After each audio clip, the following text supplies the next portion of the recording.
Hello, hello. This is Mark from Muddy River Clay, and hope to grab your coffee and are looking forward to making something fun. Today, it is a beautiful sunny day. It is freezing, but there's lots of sun coming in. So I'm going to bring you down here to the action. We're going to make a charcuterie board, or a charcuterie board, as some people call it. And we're going to use these templates from GR Pottery Forms.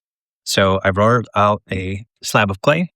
And I'll bring you down here, get some of that sun out of your eyes. Not that we want that sun to go away. And I'm going to take the form and I'm going to wrap it around. So I'm going to cut off some of this excess using a pen tool. And I think charcuterie boards are going to be around for a while. It's one of those things you think, oh, okay, that's a fad. But a friend got one the other day and that's all they can talk about. So I thought, well, let me make my own out of ceramics. So now what I'm going to do is just gently form it around. And these forms are pretty cool. I know there's several companies that make them. I just happen to have them from this outfit, but they're a really great way to get a fast form. So I'm going to form this around to make sure that I get it as close to the shape as possible.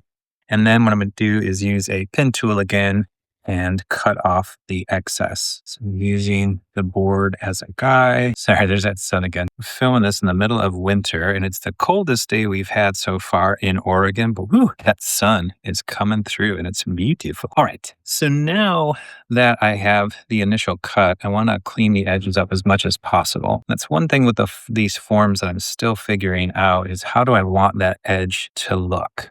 So what I'm going to do with this piece is I am going to have this larger piece be the main body, and then I'm actually going to have a smaller piece be the inside. And then I've decided to make an even smaller shape to be the center so that you could put some dipping sauces or something in there. I thought these would be a really great gift. And I didn't think in time for the holidays to make these, but I think I'm going to make some and they'll be great gifts for the next holiday. You can fill them up with cookies or vegetables or whatever.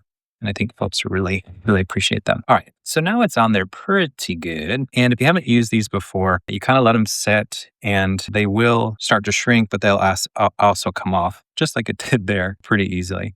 So I want to clean the edges up a little bit, but you can see it's still a little bit too wonky for that. So I'm going to turn it back over. Welcome to hand building, where it's not always perfect when you put the camera on. So to clean the edges up, use just a little bit of water.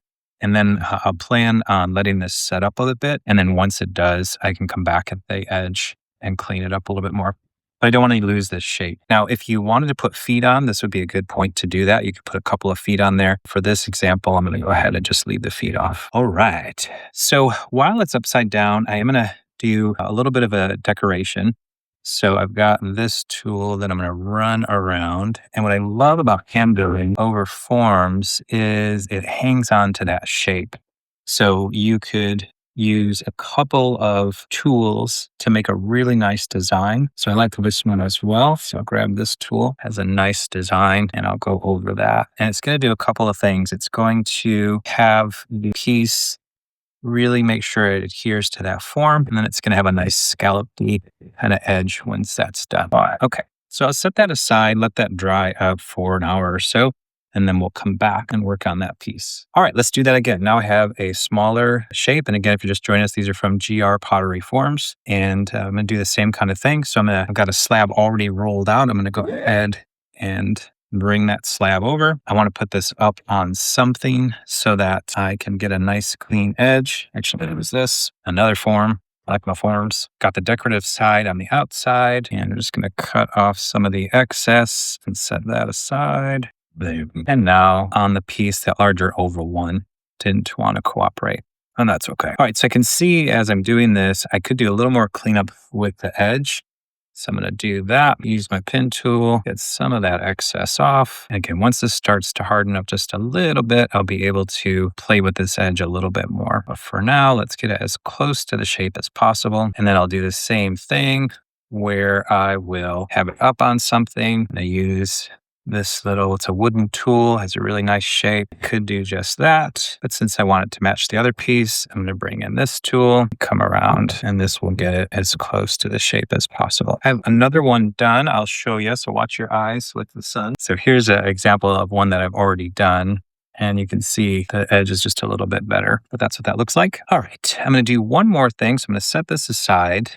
And the last thing that I'm going to do, and then I'll take a break and let these dry up a bit, is use this smaller circle cutter. So I think it probably was initially for dough or cookies. And I'm going to go ahead and create a shape that will go in the center. So this is what that looks like if you use it as designed. You can cut out holes.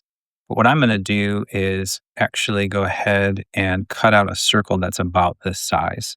So I'm going to use this as a template. I'm going to cut along the edge, and then I'm going to wrap that around. And then that's going to give me the circle that I want, which is going to be for dip in and wherever else you might put in the center. All right. And then I'll fix the seam. So what I'm going to do now is pause the video, let these pieces set up a little bit, and then I'll come back here and put it all together. So see you in 3, 2, 1. And we're back. All right. So I took a couple hours off and took the dogs to the dog park. So my pieces have set up. It's cold out, so it hasn't set up a lot, but it has definitely set up a little bit. So I've got my original piece, and I'm going to bring it down here so you can see the magic happen. So here is the form with the piece. Now, if I were just using this form, I might let it dry a little bit more. But what I want to do is build on it and make it into what I'm calling a charcuterie board. So now that it's a little bit more rigid, taking my pin tool, going around the edge, and I can feel that it has hardened up a little bit. It's always this fine balance in between when you can work with something and build on it and when it's too soft. And this is somewhere in between. I probably should let it harden up just a little bit more, but I need to get going on it. So I'm playing with the edge here, trying to get it looking a little bit better. And then what I'm going to do is take out the other piece that I had that we formed earlier, clean up that edge, and then stack them on each other. So let me do that. Get that edge looking just a little bit more completed. Now, as I mentioned earlier, if you let these set up a little bit, they'll naturally pull apart. So, once they dry up, they'll naturally pull off. Because I am forcing the process a little bit, I have to give it a little bit of pressure, but in that case, not too bad at all. So take that, set it aside. Do the same thing. Now, the oval one is going to be a little bit more to deal with because it is bigger and awkward. It looks like it's pulling out with no problem. So what I'm going to do now is take a look at where these pieces fit. And I think what I'm going to do just really quickly is clean up this inside. Hesitant to add water because I do actually want it to be a little bit dry. There's some areas that I just want to clean up a little bit. I always feel rushed in these videos, but that's my own dang fault.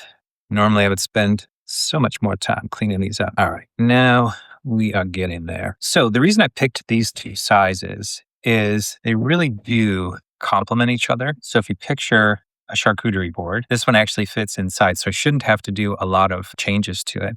And as I shared, I also have a middle piece that I'm going to use for dip or, who knows, could be carrots or something fun. So what I'm going to do now is see where they kind of complement each other and then see what changes I need to make. So for example, I could just do that. I could just set it right inside, have a clean bowl, and that could work. Another thing I could do is cut out the center so I'm just having the edges and then it would share the center. That would be a little bit less bulky and less heavy. I might do that. I could alter it a little bit. So at this point, if I wanted to change this shape from round to oval, this would be a good time to do that. And so really all of those things come into play. And I'm going to cut out the center, and I've got a nice way to do that here. Just follow the edge. And now I still have the extra bowl, but I don't any longer have this bulk. And I could turn that into something else. So I'm happy with that. I think I also want to change this circle up a little bit. So give you an idea of how that's looking. So I'm going to just gently cut into that. And I'm going to kind of score where that's going to go. And then I can use a little bit of slip or water to help adhere that. All right, so now I'm going to take this piece, put it down there in the center. We're looking pretty centered. And now I'm going to spend some time to clean up that seam. And then we'll see the way this comes out. I might just clean up the seam and be done. I might take another piece of clay and roll it in there. And what I'm thinking about is two things. One, I want this to be functional. So if someone decides to put a sauce or something in there, I want it to not leak out. And I want to think about that design. How does it look to somebody who you're giving this to as a gift, or if it's being utilized at a party? What does that look like? So I've got my seam cleaned up. but I can still see the remnants of that. So I'm going to come in here with a brush, clean that up. And now I want to think about, do I want these edges to be connected or not? In my example, I am going to smoosh them down just a little bit. And when you're making something functional like a plate or a bowl, really think about usability. Think about what's it going to be like to wash that? Do you have any weird crevices that are going to be hard to wash or the food's going to get stuck? Do you have any pieces that don't actually connect, and maybe it would make more sense aesthetically if they did? Also thinking about glazing this piece too. I have some really fun glazes coming from Dick Blick. That'll be another video that I'll show you. Where I have some really fun glazes, but as I'm glazing this, I'm going to have multiple colors, or if this bowl is going to be different, I really want to think about that now, because if I have these really hard to get areas that are going to be different colors, it's either going to be more challenging to decorate or it's going to look a little sloppy. So those are all things that I'm thinking about as I'm making a functional bowl. Right. As I've shared in my other videos, most of hand building is going back and fixing up what you just messed up, right? I had this really perfect circle, this really nice oval, and as now I'm connecting them, changing shape. So it's definitely going to have a hand-built look, but that is why hand-built pieces look different than something thrown on the wheel that had this, centrifugal force that had it all looking the same. And I've embraced that over the years. I really like when I go to a show and I can see that something's truly hand built and it's a little wonky and maybe it doesn't fit just right. And I kind of like that aesthetic. You definitely know it's hand built versus mass produced. Okay, so one other design element that I want to throw out right now is, do I want to take pieces of clay and ball them up and have them be reinforcement? So is this strong enough? Now, if I would have, adhered the piece to it, there's a chance that it might not have had a connection point. In this case, I feel pretty comfortable that on the inside, I went ahead and made that seam work. And I need to go along the outside as well. So I'm going to take my brush here and then I'm going to take one that's a little bit thinner, just making sure that I'm connecting to all the places that I should. And again, this is for functionality so things don't leak, but also for aesthetics. Because if you are giving this as a gift, someone's going to take a look. They're going to look inside at all those places and see, do they connect or not? All right, we are getting there. So what I want to do now is I am going to take a small sponge that has a little bit of water and go around the edges. And this does a couple things. It smooths out the piece and it helps me kind of see the flaws and see where it's different. It also helps when you get to a lip of something, like if you're making a bowl or a mug that you're going to put to your lips. Does it have a smooth surface? And so a sponge with a little bit of water is a great way to smooth out the edges. All right. It could be done. So this could be like, chips and salsa kind of a thing. But I wanted to put something in the middle. So I have this other piece that I created by following this image, and I'm going to put that in the center. And if you're thinking, if this were actually, a tray, what's going to give you the most real estate? So I might have, like, let's say we're vegetables. I might have carrots and peppers here, and then I might have a sauce. I actually think for this one, I'm going to go ahead and put it towards the top. Originally I thought the center, but that'll give me more real estate here to play with. So yeah, so it wasn't my original thought. And I find that a lot with hand building is you kind of go with the flow. It's my word for 2026, go with the flow.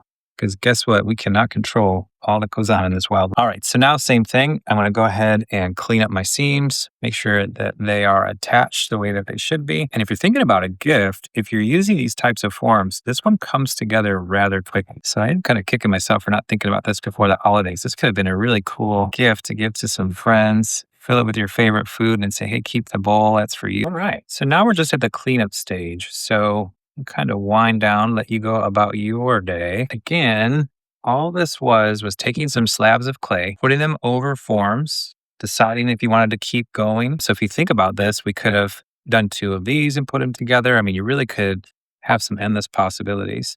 Added a 3rd form, let them set up just a little bit so that you can play with them. And then you want to adhere them. And there you go. So I'm going to let this dry up, go through the bisque firing, and then come back for another video and show you how I glaze that up. If you haven't liked and subscribed, please do so. Trying to grow this channel. Thank you so much for watching today. Have a fantastic day.